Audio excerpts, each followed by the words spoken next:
But I think there's a difference between having a kid and being a dad. When we first found out the news, it was just like, oh my gosh, I can't even believe I'm going to be a dad. I have no idea what I'm doing. I had a really interesting journey where there was trauma from my own dad dying when he was 52. He had cancer and he died 20 days later. It was undiagnosed.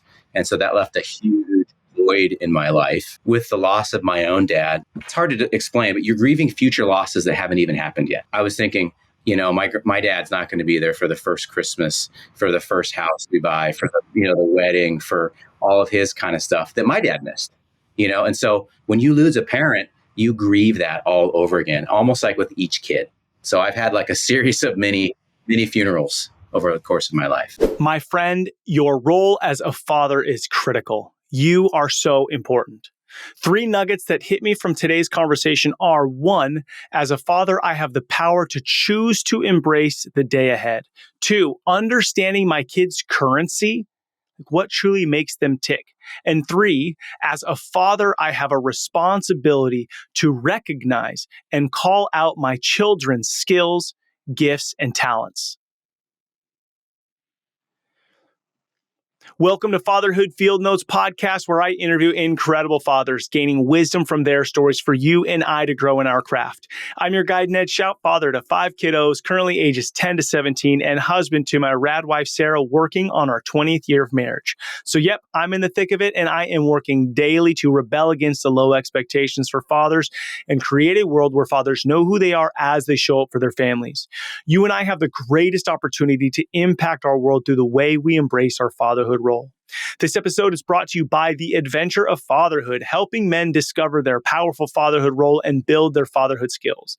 The role of the father is to serve, guide, provide, protect, and of course, find joy and have fun in the messiness of it all.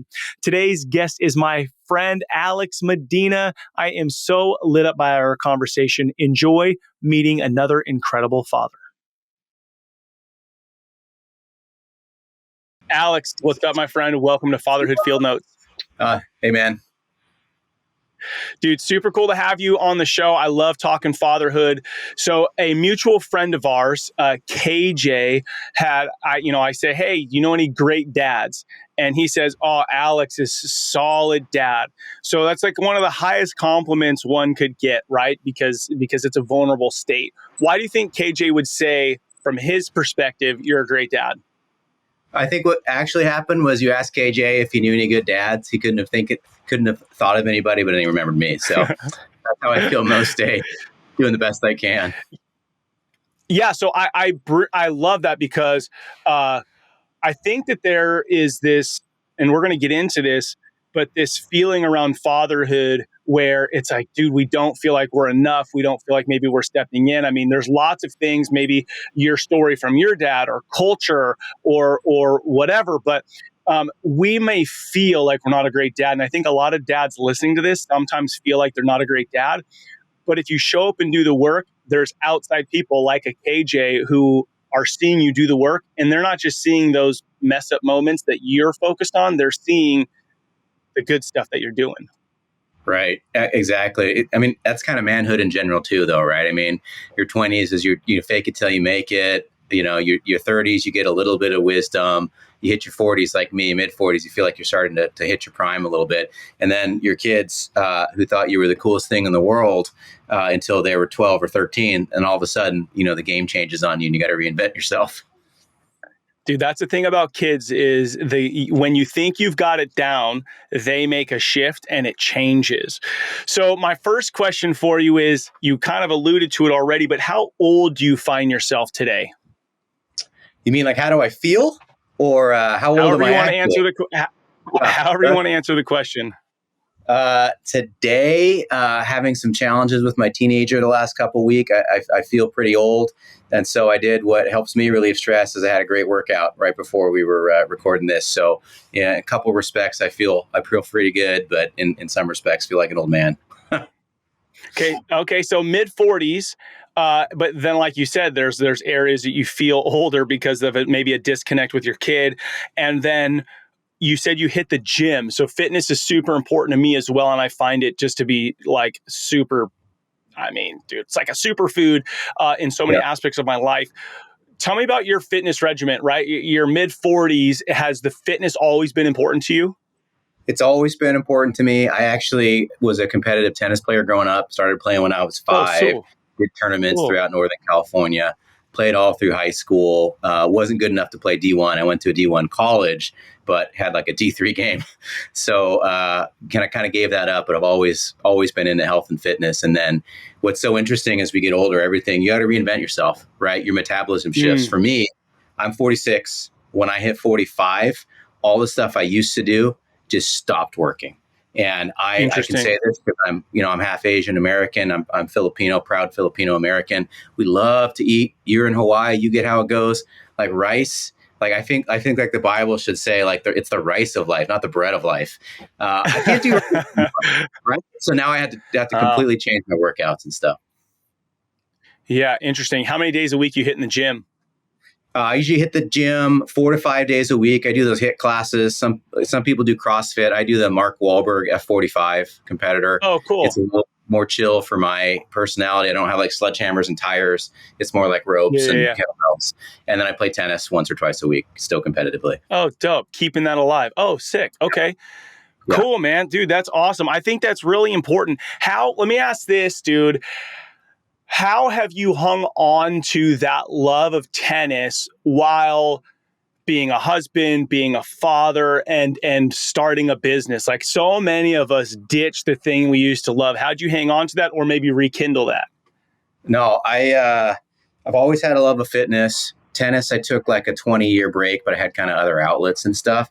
But I'm also really big on kind of the concept of manhood and what that means in today's culture. I'm a dad of 4 boys. I've got 4 boys. I'm raising 4 young men. 2 of them are teenagers and stuff. And sports is such a great metaphor, right, for life and how you put through challenges. And we're built to conquer and have competition and to face opposition. And we all know at our core, like, what am I made of? And a lot of sports are like that. I'm biased because I play tennis. Tennis is the most individual sport I think there is. And it's, I would say, 80% mental. I mean, it really is. You're going against another person, but really it's all about what am I made of? I think every man and every young man wants to know the answer to that question. What am I made of? Okay, so I want to come back to that question. I'm going to ask you a few things to build the stage, and then let's come back to that question. How many years you been married? 20 in March. Coming up. Dude. Yes. Heck yeah, bro. That is incredible. So 2004. I love it. I got married July 2004. And so we're creeping up there as well. But what a gift to give your kids and what a gift to give the world. So love that. So 4 boys, dude, what are their ages? So we got 2 teenagers. So what's the age breakdown? Yeah, I've got a 16-year-old who's a junior in high school. I've got a 14-year-old who's an 8th grader starting high school in the fall. I've got an 11, soon to be 12-year-old who's in 6th grade, so also middle school. And then our surprise number 4 is just turned 9 in November. He's in 3rd grade. Love it. And no more surprises? No, got that taken care of. Okay. We haven't done there. Okay. I was too afraid to go get that taken care of. Story. Yeah. And then, okay, so we're similar. We have a 17-year-old, 15-year-old, our surprise twins, which are 14. And then we're like, let's have one more. And she's 11. Oh my God. So 4 girls and 1 boy. Where does your family live? Like where in the U.S. do you live? We're in the Sacramento suburbs, a town called Lincoln. It's kind of like Roseville. If you've ever been to Tahoe, going up the Highway 80 corridor, it's kind of like hour and 15 minutes from Tahoe, 40 minutes from Sacramento. So Sacramento Valley, I guess. Cool. And then what is it that you do out in the world to provide for the family and provide value?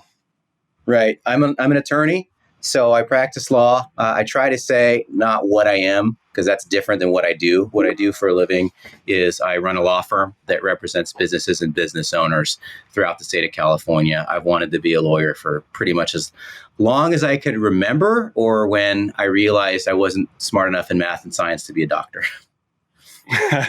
I should have asked, am I going to get a bill for this call that we're having? Maybe. We'll see.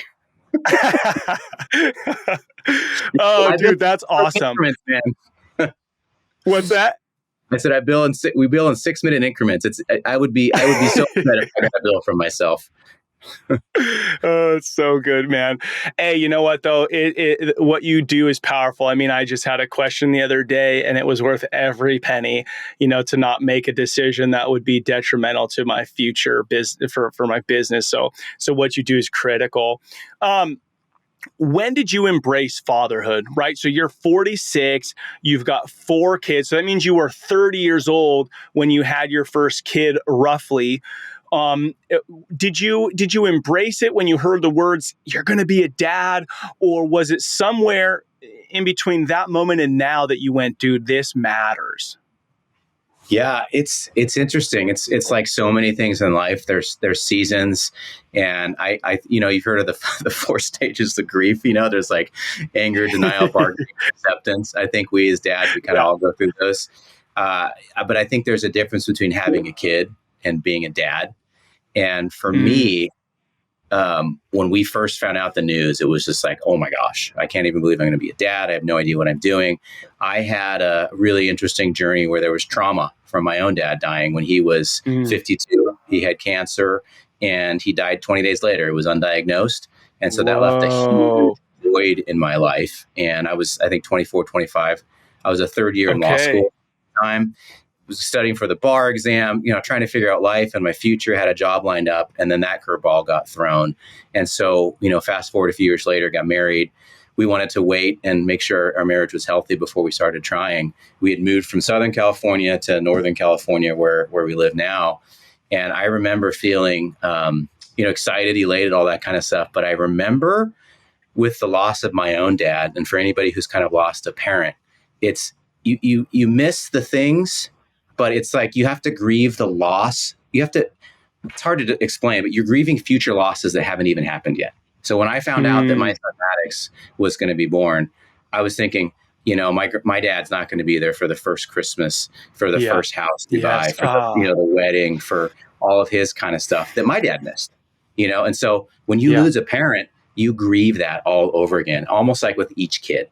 So I've had like a series of many funerals over the course of my life. Wow. Were you close with your dad? Super close. Yeah. My dad was just the coolest guy. And we think about that. He was really silly. He had a really fun sense of humor, balanced my mom out. And I think about, the way that he would have interacted with my kids. I'm not naturally like that. I try, but I try to do a lot of the stuff that he did with me. So it was a huge loss for the family. What was it that gave your dad that intentionality to be connected to you?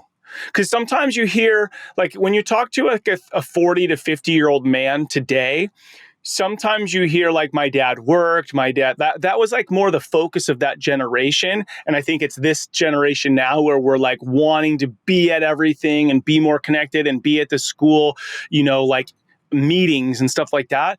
Right. So what was it for your dad that he was connected to you in that way? Well, I'll be like a lawyer and reframe your question and answer differently. Perfect. The best lawyers do that, best politicians. What I'll say is I think my dad was really intentional about it. He grew up in a large family. He immigrated here from the Philippines and Hawaii in 1969, not a dollar to his name, that type of thing. Yep. And so he passed on a lot of really cool values that I try to pass along to my kids. One of those is the value of hard work. I think it's harder in today's culture. I am very, very passionate about teaching my kids not to be entitled, to work hard, to appreciate money. My dad was very frugal, sacrificed for himself, that kind of thing. And one of the things that I so appreciate about my dad is, there's a difference between healthy pride and like false pride and like true humility.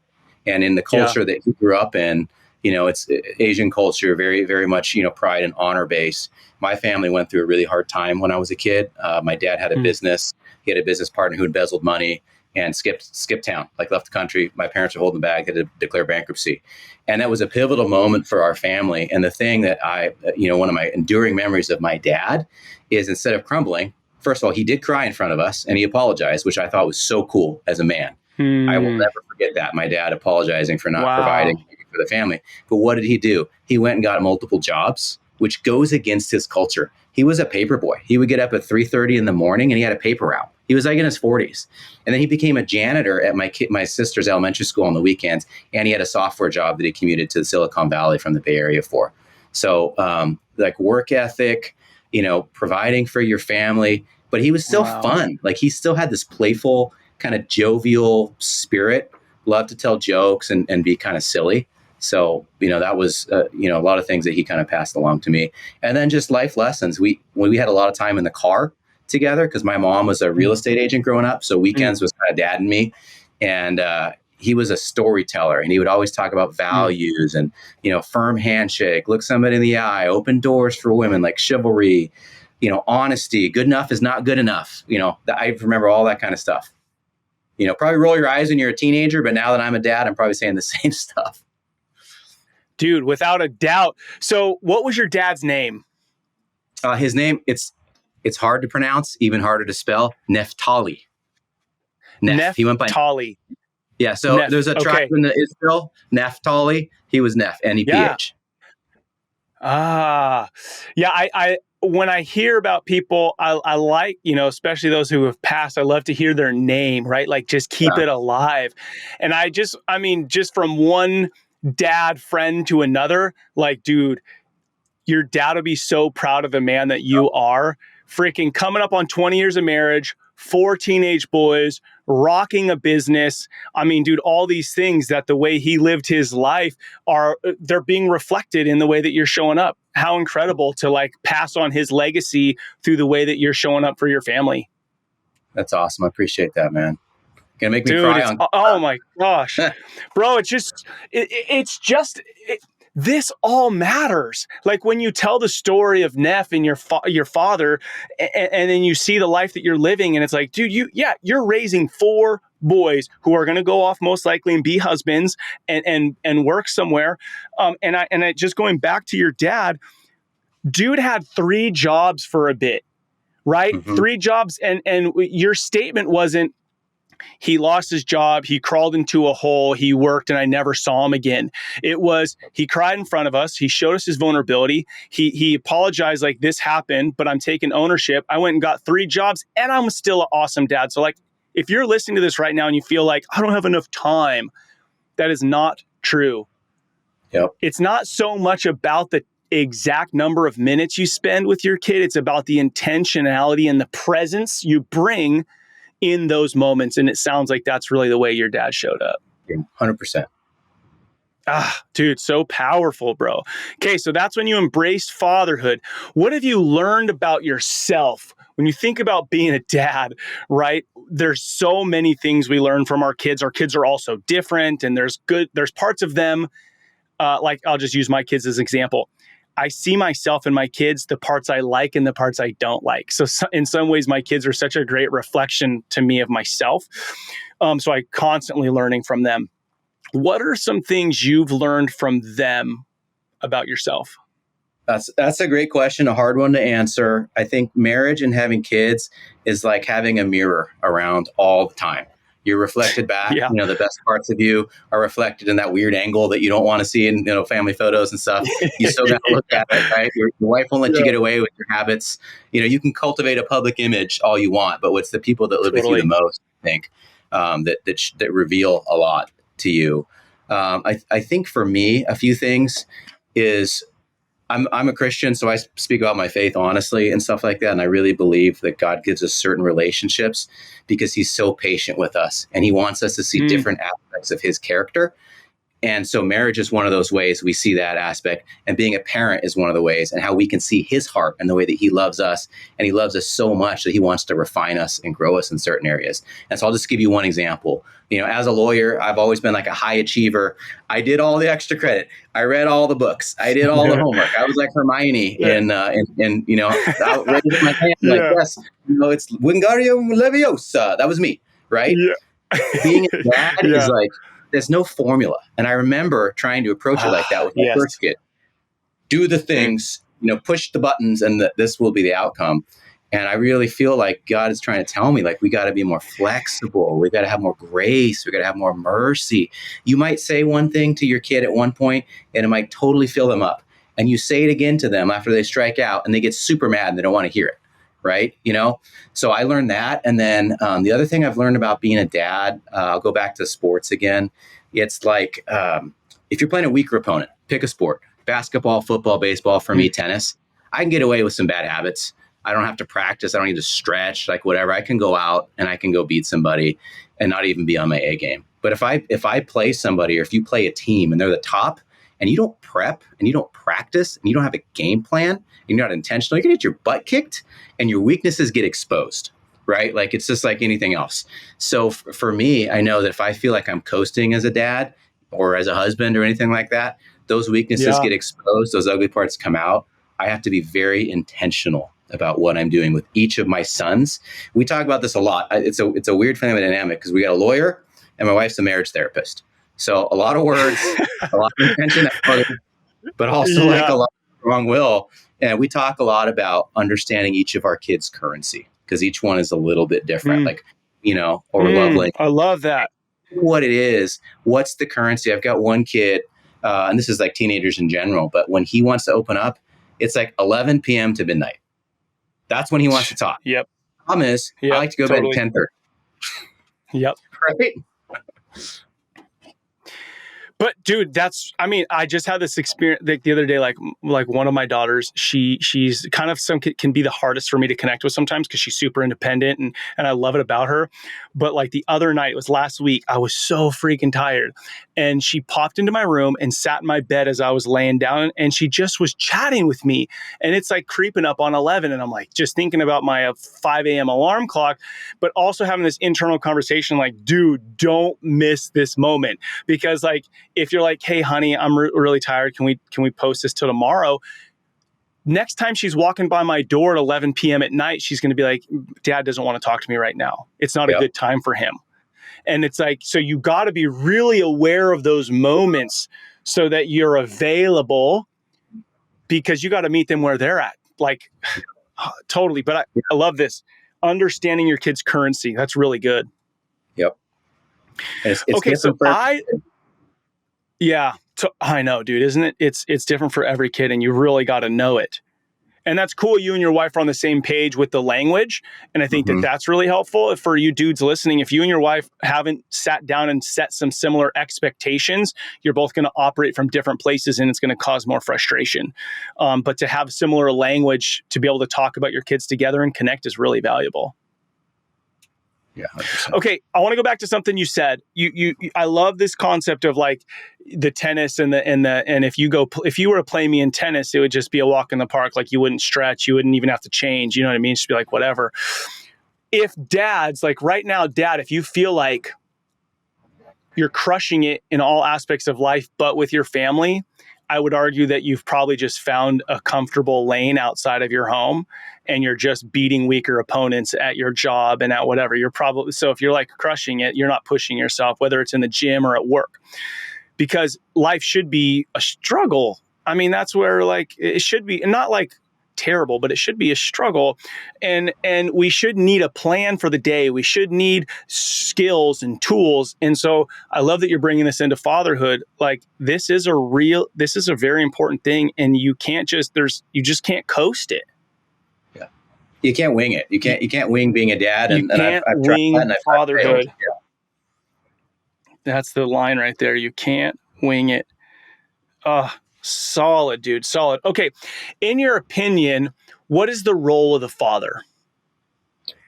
Oh man, there's a lot to unpack in that one. I might meander a little bit. Let me here. ask it this way. Yeah. Okay. So let me ask it a different way. You have said that what am I made of is really important. Okay. And as a dad to 4 young men, different, right? This is a key component. So how do you show up in this? What am I made of? How do you pass that to your kids?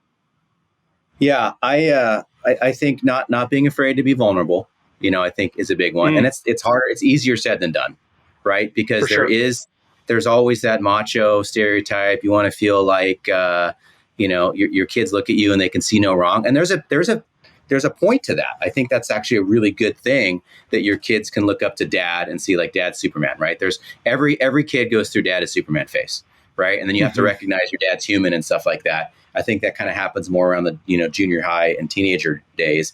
I was having a conversation with my 16-year-old the other night, and he was saying, Dad, how come you don't struggle with stuff? And I was like, oh my gosh, like I'm not doing a good job because I'm not being real enough with him. So I was telling him all the stuff that I struggle with, and he was like so surprised.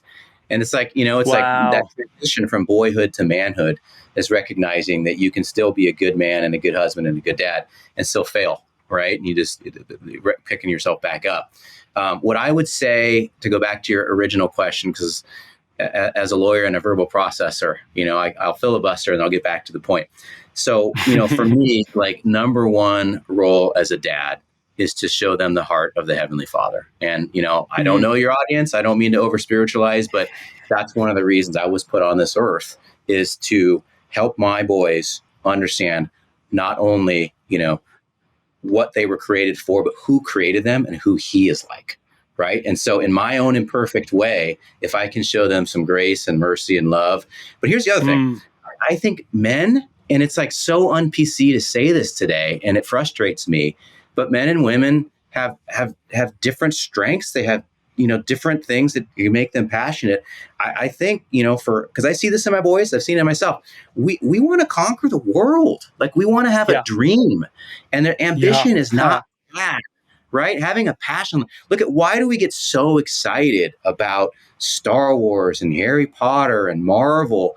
Because it's like somebody steps up, there's a problem, there's an evil, and they ask themselves that same question, what am I made of? And they fight the challenge, and they're victorious in the end. And I think if more young men and more young people just in general recognize that life is an adventure and it's not wrong to want to go and conquer the world. In fact, every single person has a place in the cosmic story that we live in, So for me, helping my boys, what's their place in that story? How do they fit in? What are the gifts? Like go back to whatever, how strong are they in the force? What spells are they good at? What superpowers do they have? We all have them. And that's one of my roles as a dad, is helping my boys recognize they've got these superpowers that they can use for good. And Bro, it's like anything else, man. It's like, if you're super, super good with people, and you're really, really, emotionally intelligent and relationally wise, you can do a lot of good, but you can also be a manipulator. Right. And so helping my boys understand the good and the bad of your skills and your talents. Dude. Okay. So I'm going to recap this. First off, you're an incredible dad. Things that I heard you say as the role of the dad, and I want men to hear this, is you said the heart of the Father, right? And when we bring up faith and Christianity, it can bring up a lot of things for people. But you said the heart of the Father, and just right off your tongue, you said grace, mercy, and love. Okay, so the things that I want to reveal to my kids is they were created out of grace, mercy, and love, and for grace, mercy, and love, right? And I think sometimes as men, we could hear that and be like, oh, that feels feminine. But really, it's both feminine and masculine, but it is hard. Like, you got to be a strong freaking man to extend grace, mercy, and love. And then on the flip side of that, there's no weakness in here. You said also dream, ambition, and conquer. Like, the two go hand in hand. I got to be both of these sides, right? Like, I'm still going to dream, have ambition, and conquer. And then leaning into kind of the ending of what's the role of the father is to recognize their gifts in those 6 things that you brought up. Like, let me see their gifts. But dude, dads, this is tough, because we could be so focused on ourself, on our marriage, on our business, that we're just looking for pats on the back, right? Dude, I was a victim of it, or what's the word?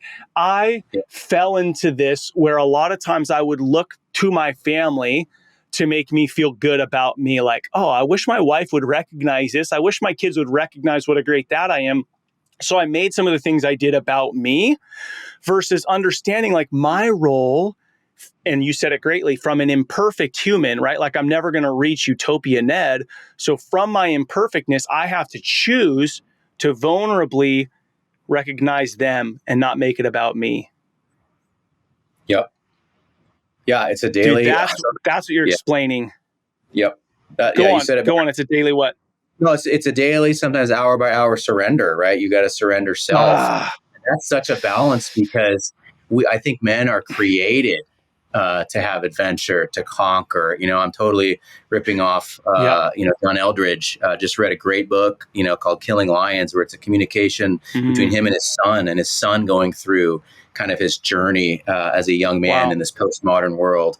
But it's so hard to do that and be ambitious, not feel guilty about it, but also be humble and be self-sacrificing. And I do think there's beauty in that tension, right? And that's where, thinking about my own journey, what are the messages I'm passing along to my kids? I would say, just as a quick, side note, I have always made business decisions putting faith and family first over the profit piece. And that has served me well. I mean, I was working for a law firm down in LA for my first few years of my career. And I knew when that job jumped the shark, when I had to cancel a marriage conference with my wife because I had to work over the weekend. And I remember leaving a very prestigious international law firm, a big deal. And everybody said, "You are crazy. Why are you doing this? You've been given this unbelievable opportunity." And I said, I'm going to put my wife first, and all the other stuff is going to, kind of sort itself out. And it's a discipline, right? So if you say, here's one of my life values, which is I'm going to put faith and family first over work. It's just like any other habit. It's hard to get into a habit. It's hard to start going to the gym. It's hard to start eating better. But each time you do it, it gets a little bit easier.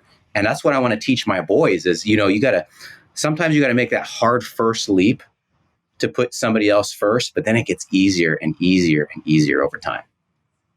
Yeah. Beautiful. Yeah. I think, dudes, you have to sit down and know what your core values are. Like, what are those values? Faith, family, marriage, what are the things? And sometimes I think it's easiest to place yourself at, say, your daughter's wedding or your son's wedding or your son having his first kid or your 50th wedding anniversary or your deathbed. Like, put yourself in one of these, visualize one of these moments. What comes up for you? Like, what is most important? And then take a look at your calendar the last 7 days and just see, like, is that a reflection? Now, I'm not saying like we can't all quit our jobs and just like be at home all day long. We still got to work, but it's the priority that Alex is talking about here. Alex, going back to the beautiful tension and the surrendering, right? Because it's like, you're not surrendering your ambition. You're not surrendering that you still have dreams and vision and goals. But I think it's it's about me. So do you have any practical tool? Like, what does it look like to surrender to the selfishness and be present for your family? I don't know. Do you have any thoughts that come up around that? Well, it's like a lot of things where oftentimes we will have ideals and then there's the reality because we're human. And so like I have the ideal that I'm not going to eat carbs while I watch Netflix at night. And then, I get up and all of a sudden I got a bag of chips in my hand. I'm like, how the heck did that even happen? Right. But that's life, and so, but surrender, for me, it goes back to prayer. For me, I start every day. I say a few verses kind of in my head as I'm waking up. And I love waking up, by the way. It's one of my favorite parts of the day is like that 5 to 12 minutes where you're just kind of slowly getting out of bed. I really love it when I don't get woken up by my alarm because it's still kind of that quiet time in my mind. And one of the first things I'll say is, today is the day you have made, and I will rejoice and be glad in it. It's from the book of Psalms. And what I love about that is the psalmist who wrote that is actually making a decision, right? He's actually saying, today is the day, Lord, and I will rejoice and be glad in it. So he's making a conscious choice to say, whatever happens today is not in my control, and I'm going to find a way to find beauty and goodness in it. And I end the day right before I go to sleep at night. I say the same, and I go through my head. Today was the day you made, and I will rejoice and be glad in it. And I think through the things, good and bad, and I thank God for them. And then the second prayer I pray every morning when I wake up is I present my body as a living sacrifice, holy and acceptable to you as my reasonable service of worship. Sounds a little churchy or whatever, but the thought I have in my mind is if I'm going to give myself to somebody greater than me, most sacrifices are dead. Pick whatever religious system you want. You put an animal's dead, right? The blood's gone. It's got nothing. It's like burns up. Boom. Yes. You're a living sacrifice. Then the person who's accepting the sacrifice wants it to stay alive. They don't want it dead. And so I have to recognize if somebody wants my sacrifice, all of me, then they're going to take care of it better than I would. And so what does that mean then? It's from the top of my head to the soles of my feet. It's my mind, my subconscious, my thoughts, my dreams, my desires, my hopes, my fears, my lusts, my weaknesses, all of that stuff. If I can just, I have this visual image of just saying, it's not mine, right? And then I kind of pray similar stuff over my kids. And some days are better than others. But I think for me, what I would bookend this by saying, starting and ending my day with the decision to see good and beauty over the course of the day from start to finish has been a really good discipline for me.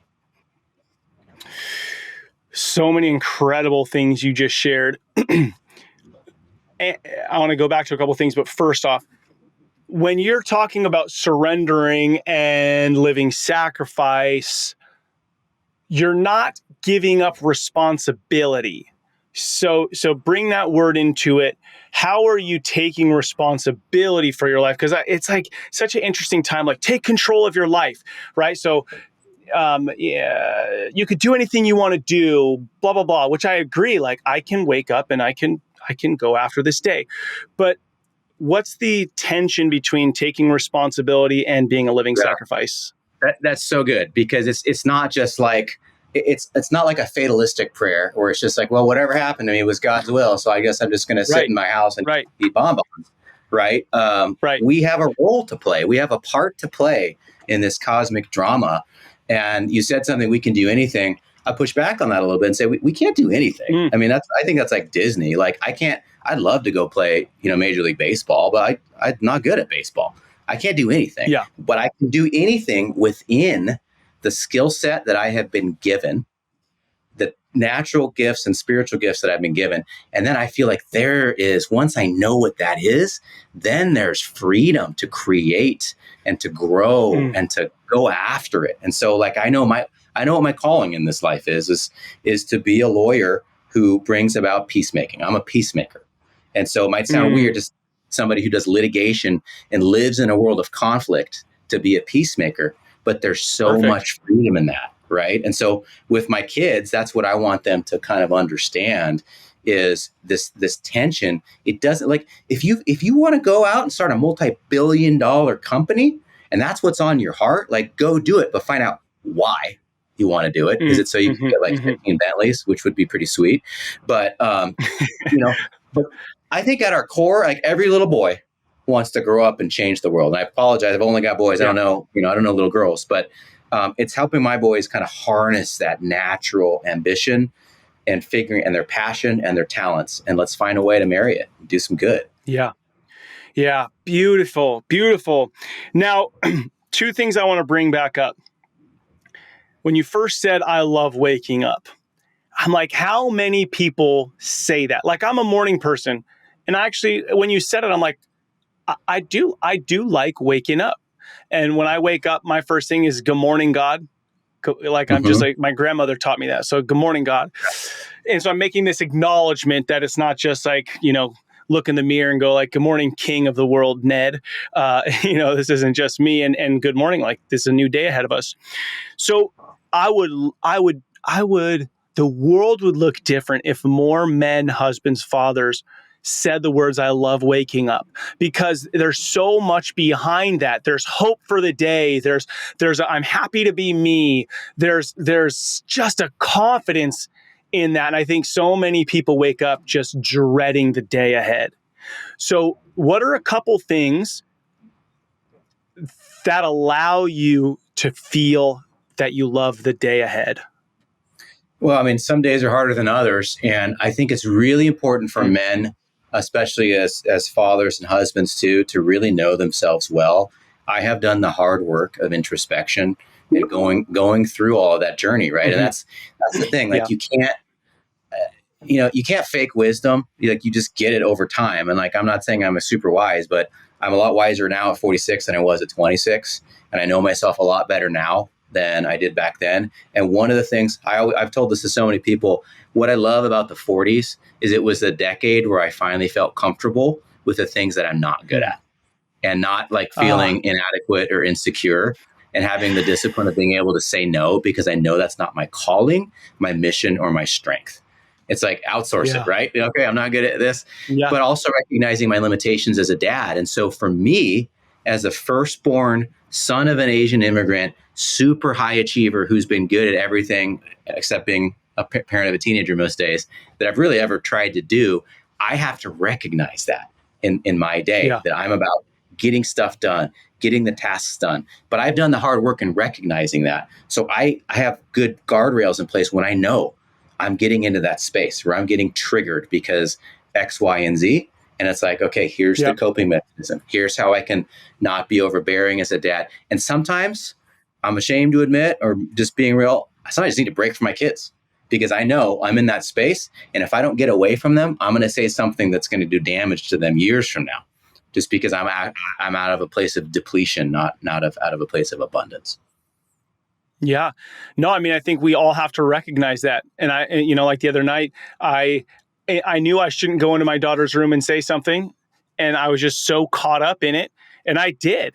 And I walked in and I'm like, it was all of whether she should go surfing or not, because she had hurt her shoulder. And I'm like, you make the choice. And then half hour later, I'm like, I shouldn't have said you make the choice. So then I was not in a good spot. And I should have had enough self-awareness to go, this isn't, I can't go in there right now. So I think being aware as dads, we have to have some self-awareness so that we don't have to go back and apologize as often. Now, the other thing that you brought up, which I think is so rad. Okay, so your prayer, the first prayer you say, is it today's the day the Lord has made, I will rejoice and be glad. Okay, so what I never really noticed is the I will, okay?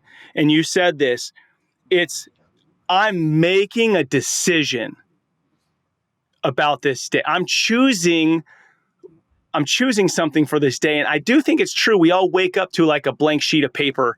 I mean, obviously there's stuff from yesterday that we may have to deal with because of how we dealt with yesterday, but the I will. And I think dads, if you don't find yourself in the place where you wake up saying, I love today, find yourself a prayer or something to set the tone where you're choosing to take responsibility for this day ahead of you versus just thinking today's going to be another crappy day that happens to me. Mm-hmm. And I have no control of this and I'm a victim. Like, dude, Americans, we live as such freaking victims. We're like richest people on the planet and we are just such babies, man. And so I would kind of think that your ritual habit of doing that, for however many, days in a row you've done that has led you to now you're on a podcast and just rolls off your tongue. I love waking up. The first 5 to 12 minutes in the morning are incredible. I love it. Yeah. And I would say that habit of the prayer, is probably played a big part in that. So I think others could have that. They might be 3 or 4 or 5 years down the road, but shoot, why not? Get to work. I'll be a little more practical about it too, to kind of go back to kind of knowing yourself. I mean, there's different ways to do that: introspection, prayer, whatever. A lot of personality profiles. I'm a big fan of what's called the DISC profile because it really tells you how you. Yeah, love it. It's so good. And so if you recognize what your own weaknesses are, figuring out how to carve out so you can be a better dad. So for me, I know this about myself because I'm in my mid-40s. I've been dealing with my crap for so long. I'm a to-do list guy. I even have an app that when I click something off the to-do list, it makes the most satisfying sound in the world. When I get home from work, I have certain things. My whole family knows. Dad's got chore. I call them chores. I make the lunch for the next day. I put my BCAAs and my pre-workout and my thing for the workout the next day. I make my protein shake the night before. I get my clothes ready the night before. I'm a regimented, detailed planner, right? If my family gives me 15 minutes where they just let me do my stuff when I get home, then I can be open, intentional, spontaneous. Like you almost have to create a space for spontaneity. But if I get home, we've learned this over the family dynamic. If I come home and they're like, dad, dad, dad, dad, dad, I'll freak out. And that's where I can get really kind of worked up because I'm like, and sometimes you have to be flexible, right? And I have to recognize that. Right. But we have a rhythm now where it's like, okay, you give me that first 15 minutes when I get home and I'm yours. What do you need? So was that a conversation that you had, or was it just like dad snapped so many times in the first 10 minutes that everyone leaves you alone for 15 minutes? That's Or a a little both. combination of the two? There's this is going out into the world, so I won't share some of my my greatest or worst hits of times when I've Yeah. been We've all been triggered. there. Yeah. But it's really awesome being married to somebody who has a psychology background and stuff. So she Yeah. knows me better than I know myself, and so I think kind of everybody just kind of know. I just say, hey, let me do my chores, and then I'll get right back to you, buddy. Yeah, or look at that, Yeah. because it's like my kids are active. They're boys. They're just like, and I get home and they're like, let's do this. Let me show you this. And I'm like, let me do my few things. I'll do my chores. I'll get right back to you. Yeah. Yeah. So cool. I mean, this conversation came up recently. My wife and I went to, I'm a part of this group called Rise Up Kings. It's like a Christian organization. And we went to their marriage conference about 3 weeks ago. And one of the exercises as we're at this is to, like, what are the expectations in the marriage that we actually never agreed to, right? So like I'm constantly being let down because it's like every day I come home and I'm pissed because I didn't get my 15 minutes of my chores. And she's like, what are you talking about? Your 15 minutes of chores, right? So I think this just brings up a great point. Like, dudes, reflect back. When have you been frustrated or triggered or whatever the past 3, 4, 5 days? What was the thing that did it? And does that other person even know that there's some, like, is there an unspoken agreement? And if that's the case, like, maybe go back and also look for, when is your kid getting pissed and when is your spouse getting pissed, and think back to those moments, because we're obviously like, dude, what's your problem? And they're probably doing the same thing to us.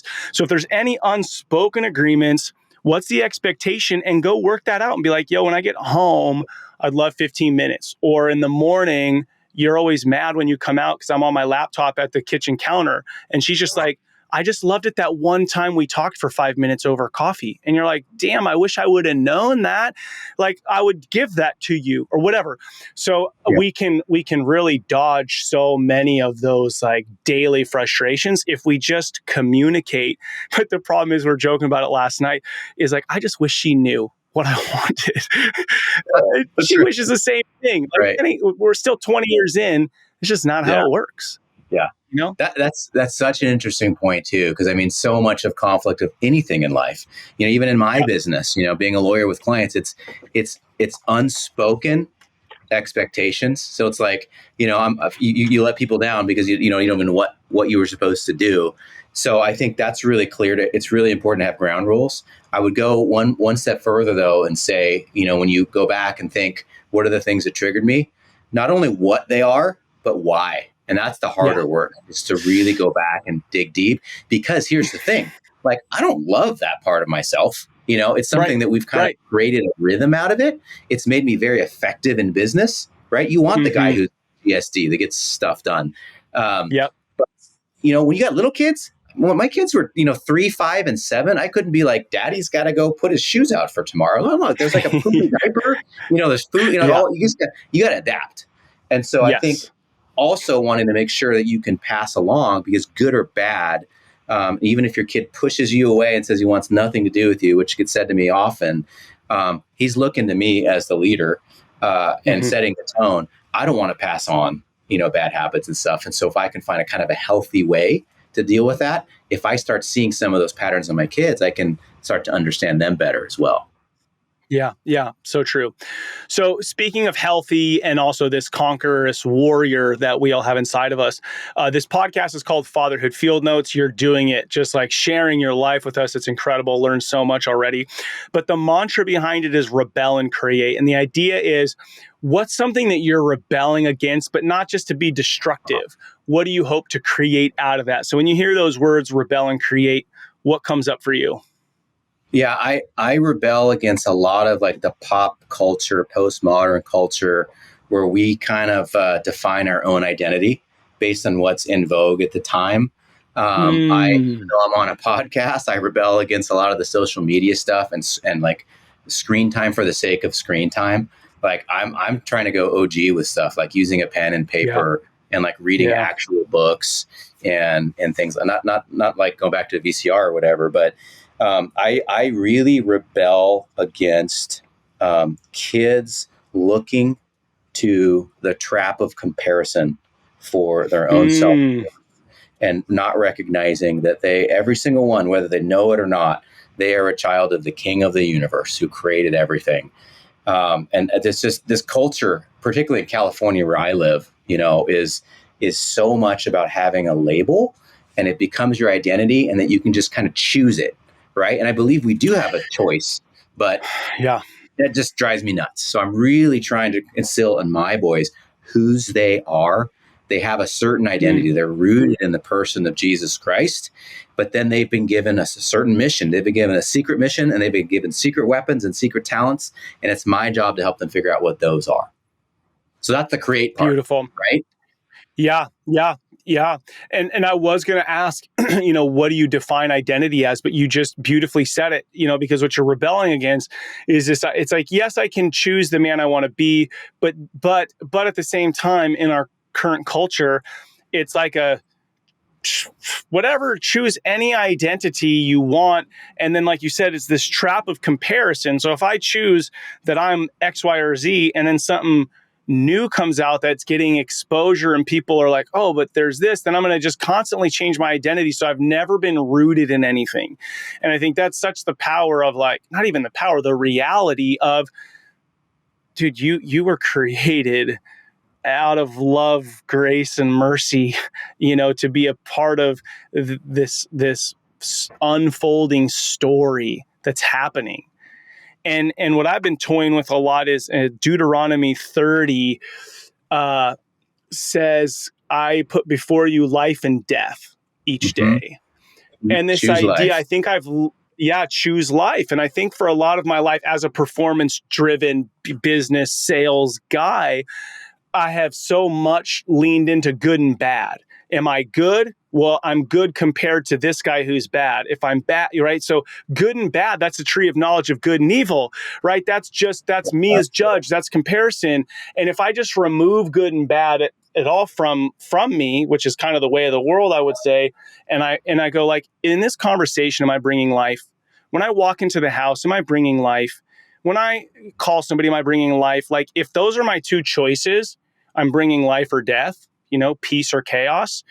That gives me like a lot different purpose in when I show up to things, and an understanding of, like, as a creative father myself, like, dude, I have the opportunity, life or death today, to produce in others. That's so good. And that's, I'm going to have to look up Deuteronomy 30 a little bit more closely. I often will say, it's from Proverbs, it's death and life are in the power of the tongue. And I think about that a lot with my kids, because it's so crazy. Like, in a moment of anger, your amygdala is triggered and you say something and you can see it. It's like a dagger, right? Because especially with young men, if they're pushing up against you, trying to figure out who they are in this world. Do they measure up? What's my purpose and all this kind of stuff? Dads, and I'm guilty of this so much in a moment of frustration, like, you can squash a kid's dreams with one stray word. Right. And so, speaking life over your kid, that ministered to me, man. That's good. Yeah, I would love to live that way, right? So this is in the practice, and I'm sure it'll be the next 40 years, 50, 60 years. Yeah. So I've only asked this question a couple of times, so I'm going to ask you two final questions. But you're 46, your oldest is 16. You still have a few years of the kids at home and a bit of a transition of, like, college, mission, early 20s. But there's going to become a day when you're a grandfather. What type of grandfather do you want to be? I want to say yes when my kids say, "Can you take our kids for the weekend?" I love that about our grandparents. It's hard for us to travel. We do a lot of sports and stuff, and we know it's a big ask. And I want to be able to say yes without any hesitation, guilt trip, sighing. Not that they do that, but I'm just saying I want to be known as the grandpa and grandma where kids like, hey, what are we doing this weekend? We're going to visit grandma and grandpa. Oh yeah, that's awesome. All the things I had some really good grandparents. They all died way too young. But the one thing that I really want to do is to be able to have intentional time with them individually and be able to share, wisdom and knowledge, stories, mistakes that I've made, all that kind of stuff, kind of pass along, almost like the do's and don'ts. Because I feel like, and you know this too with your kids, if I tell my teenagers, real quick, my younger kids, if I tell them something, dad said it, we're going to do it. We agree with it. But teenagers, this is the way they're designed. They're pushing back. If I say it, they want to do the opposite. But if somebody else says the same exact thing, I heard this amazing thing. I want to help my kids be that other voice, because that other voice helps reinforce their family values. So I would almost like view it as a partnership with my kids. What are your family values? So if when Maddox gets married and has kids, okay, we're all different. What are you trying to accomplish with your kids? What are the things that are challenging? Let me be your ally and your advocate. And then we can get on the same page, because they might not hear it from you, but they might hear it from grandpa. And maybe it's just because I give him $50 when he comes over and he looks forward to it. But I'll have a voice, So, dude, Alex, the world would look different if this were the case. I feel like a lot of grandparents feel like they know better than. And so there's this disconnect between, adult children and with kids and their own parents, this like rolling of the eyes. And I mean, if we could really, truly go in open-handed and say, what are your family values? How do I be your ally? How do I reinforce them? I think, oh my goodness, like the depth of connection we would have with our own children in partnering with them and not overstepping a boundary, would be such an incredible opportunity for grandparents. And the other piece that you said that I really want men to be thinking about is everything you said meant that you set yourself up to be available, right? You're available for them and your grandkids, and how many grandparents didn't set themselves up in a way to be available. And so I love that. My friend, I want to respect our time together. So I'm going to ask you my last question. Imagine 30 years from now, okay, your oldest will be 46 years old, and you're standing out in a cul-de-sac and you're peering into all your kids' homes. What's the legacy? What's the thing that is going to put a smile on your face that you're going to be seeing played out in their homes, knowing you did your job as a father? Yeah. Just obvious love, respect for each other. One of the things my wife and I talk about a lot, I hope and prayer, is that our 4 boys are friends when they're older. That would just speak to the values that we have. And they're not always going to get along, and they're always going to, drive each other crazy and stuff. But I would love it when I look in that window analogy, that it's one window, because it's one house, because we're all together with all the kids, and there's, that they're happy to be there. We've got wherever life takes us, that we're all coming together and we're truly enjoying each other's company. Having a big family is so challenging, but it is so rewarding at the same time. You think about all those moments, like we've been doing, it's Christmas break this week. We've been watching a movie tonight, family movie night, every night. And it's just been so fun. Nice. We all laugh at the same places. I would love that. And I would love, just to bring it back to this, every single person in our entire family, kids, grandkids, spouses, girlfriends, significant others, they love Jesus, man. That's it. Like I pass it along to them that they're made in the image of the living God. Yep. Alex, this has been such a beautiful hour spent together. Thank you for your vulnerability. Thank you for your openness, honesty, and for the pursuit, like the work you've done, like you said, from 26 to 46, the work you've done on yourself so that you're in a position to share with other men. And so I thank you for your time. I look forward to hopefully connecting with you again in the future. And Merry Christmas to you and your family, bro. Likewise. Thanks, man. Appreciate it. It was fun. All right. Until next time. What an incredible conversation. I mean, so many nuggets, but one that really sticks out to me as I reflect is just how quickly he said, I love the morning. I mean, dads, if we could approach our day with an excitement, with a hope for the day, how much impact and influence would we have when we show up that way for our families? So I'm so grateful for that gift. And dads, this comes down to knowing who we are, identity. What is your identity? What do you place your identity in? Now, when we talk about fatherhood, most men stumble into fatherhood. They don't know their true God-given identity to love, serve, guide, provide, and protect, or similar, what Alex talked about in this last conversation. And this is why I launched Adventure of Fatherhood. So please check out Adventure of Fatherhood. I've launched 3 online courses. If you feel you want a deeper discovery of your identity as a father, introduction of fatherhood for a new dad, discover fatherhood for the dad with a 5 to 15-year-old just struggling through that. And then once you go through one of those, I've got the 90-day intentional 18-year roadmap where we roll with a group of dudes for 90 days, intense and incredible. Hey, my friends, if this podcast is helpful, please write a review. Please send it to a friend. But writing a review helps spread the word that fatherhood matters.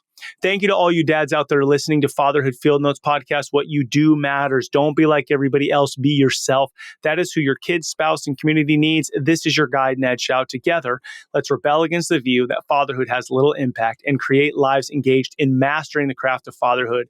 I look forward to hanging out with you next time.